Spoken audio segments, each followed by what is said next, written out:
देखो, सबसे पहली बात हमारी कमजोरी क्या है? हम परेशान हो जाते हैं।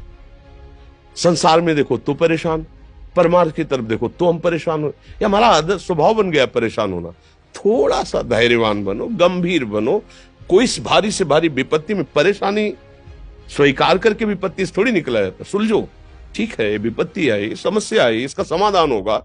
ऐसा थोड़ी कि हमें नष्ट कर देगी। अगर अभी हमारी बड़ी हानि हो जाती है, हम कल इससे बड़ा लाभ प्राप्त कर सकते हैं। हमको एकदम बिल्कुल गंभीर रहना है, इतने कमजोर नहीं बन जाना। अब वो गए तो क्या होगा, अब वो वस्तु गई तो क्या, पद गया तो क्या होगा। प्रयास किया था, ये पद मिला था, इससे बड़ा पद प्राप्त करूंगा, मैं इससे बड़ा महान बनूंगा। ठीक है, एक बार गिर गया, गलती हो गई, दंड भोगूंगा, फिर इससे ज्यादा संयम में रहूंगा।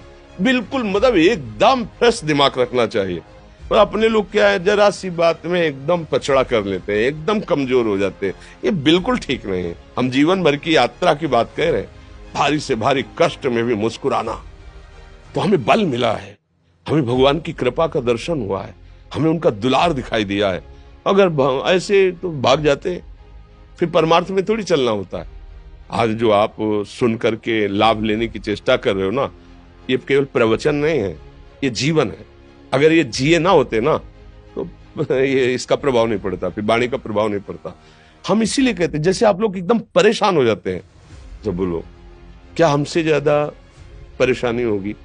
दोनों किडनी खराब, दवाई लाने के लिए पैसे नहीं, पानी रखा है हम उठ के पी नहीं सकते, भीषण शरीर में कष्ट, भीषण बुखार, क्योंकि किडनी फेल, जरा में बुखार, खाने को क्या, रोटी मांग के लाओ। अगर वहां सब्जी मिलती है तो लाल मिर्च ऐसी पड़ के मिलती थी कि वो पा नहीं सकते थे। आप सोचो, पानी लाना है तो मुझे लाना है, पीना है तो मुझे पीना है।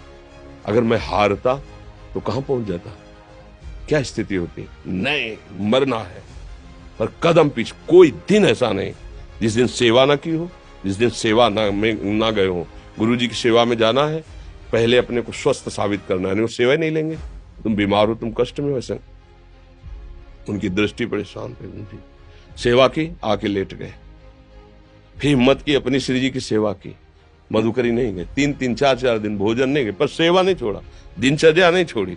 और उसका प्रधान कारण संयम, ब्रह्मचर्य, भगवत आश्रय, नाम जप, कभी हारने नहीं दिया। अभी भी थोड़ी देर बाद डायलिसिस शुरू हुआ। हारने, आपको हारे हुए नजर आ रहे हैं? शरीर में पीड़ा है, किडनी फेल है, ऐसा थोड़ा हम स्वस्थ बैठे हैं, पीड़ा है, बार बार प्यास लगती है, थोड़ा थोड़ा पानी मिलता है हर, लेकिन हम आनंदित हैं, हम प्रसन्न हैं। हम लड़ाई में हारे नहीं हैं, ना हारेंगे, हम जीत चुके हैं। हम अपने मालिक के भरोसे में अपना सब बात, तो वो ये हम अपनी बड़ाई नहीं बता रहे, हम आपको बता रहे समस्या।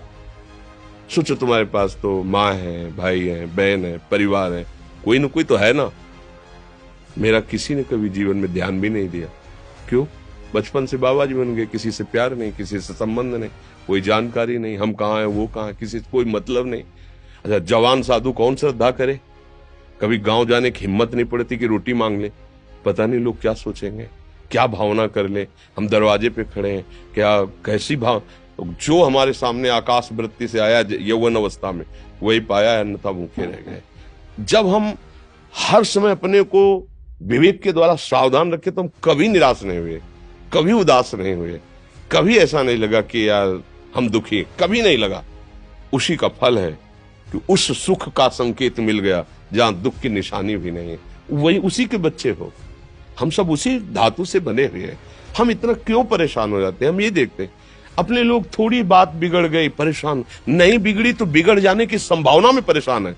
आज सुख है, लेकिन कल सुख छिन जाएगा, तो हम आज के सुख में सुखी ना होकर कल के दुख की आने की संभावना में हम भयभीत हो। मतलब क्या हमारी सोच रह गई? हमको इतना बलवान बनना है कि सुख और दुख दोनों हमको छू न सके। भारी से भारी सुख की व्यवस्था है तो अहंकार नहीं, हर्षित होकर किसी का अपमान न करे कि हम धनी, हम पदाधिकारी, अमुक। भारी से भारी दुख आया तो हमें किसी के सहयोग की जरूरत नहीं, हम फिर अपने कदम बढ़ाएंगे, हम फिर जुड़ी हुई अपनी भावनाओं को सजाएंगे। मस्त जीवन, एकदम तुम अविनाशी के बच्चे हो। शेर का बच्चा भेड़ों के बीच में फंसकर म्यों म्यों बोल रहा है, बस अगर दहाड़ना सीख जाए तो कोई भी उसे परास्त नहीं कर सकता। ऐसे भगवद अंश, तू प्रपंच में फंसकर अपने को इतना दीन क्यों देख रहा है? तू ऐसा है कि भगवान के दिव्यास्त्र में भी ताकत नहीं तेरे को मार सके। तू अविनाशी का अविनाशी बच्चा है। विनाशी भोगों को, विनाशी शरीर को मैं मान के इतना भयभीत, इतना दुख ठीक नहीं। ये सबके लिए, केवल एक के लिए नहीं। आप समझो, आप लोग सोचते हैं हम गृहस्थ होकर भला ऐसी स्थिति कैसे।